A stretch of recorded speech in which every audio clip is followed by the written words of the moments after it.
My grandma is a witch. While playing in the bookstore with my grandma one nice day, two ladies squealed and pointed and they whisked their kids away. "Your grandma is a witch," they said. "I can't believe it's true." My grandma smiled, said not a word. "I don't know what to do. The witches in my storybooks are wicked and they're mean. They cackle when they stir their pots. They're wrinkled and they're green. They gobble little children up. They ride a magic broom. They cast a spell to get their wish. Across stormy skies they zoom." My head was really spinning with all these scary thoughts. I searched my brain to try to think what she cooks in her pots.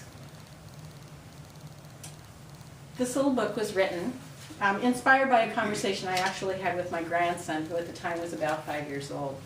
And I had, before I left traditional religion and gone on my own spiritual path, I had raised my sons to be Catholic. And my grandson's father is practicing Catholic in their family tradition. And so it was very apparent to me that at some point in time, I would need to have a conversation with my grandson about what was true and what was not true about witches. And in reality, as the book became, as it came into fruition, I realized that what was at the core of my message really was this: how do we come to a place where we are truly in acceptance about the diversity that we all represent? And so today, when I speak of my grandma as a witch, a tale of religious acceptance, in truth, I could be saying my grandma is a spiritualist. My grandma is a Muslim. My grandma is a Jew. My grandma is an energy worker. My grandma is an atheist. In any of these others, there is something that has created separation. And my message through my book and through really my life work is about reconciling those perceived opposites.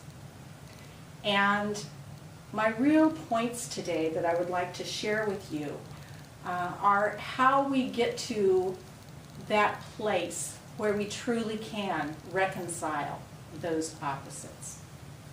I suggest to you, as I have learned myself, and I say this and everything that I share from this point forward, prefaced by this, what I share is what's absolutely true for me. But I also know that what is my truth, once I've formed it in my heart and it passes my throat and it's out here shared with you, it's really all about perception.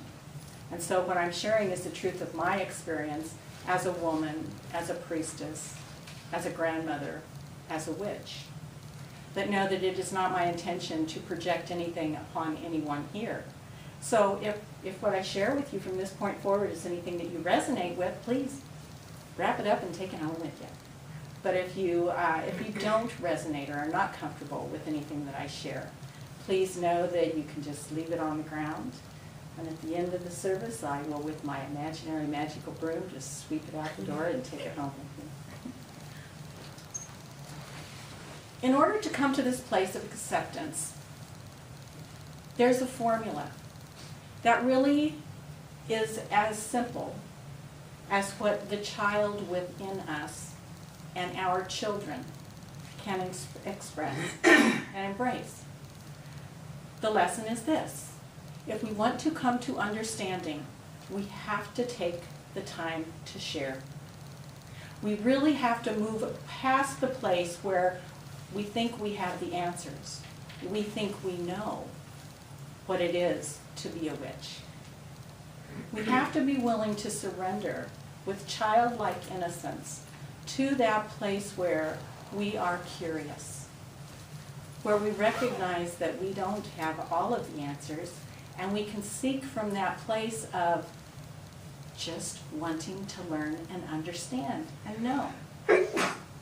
That's what I experienced with my family and my grandchildren. What is it that you really do?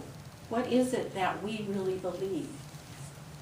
And then, if we want to be in that place where we are understood and accepted, we have to come to a clarity ourselves of who we are at our core, what we believe, and how we're going to express in the world.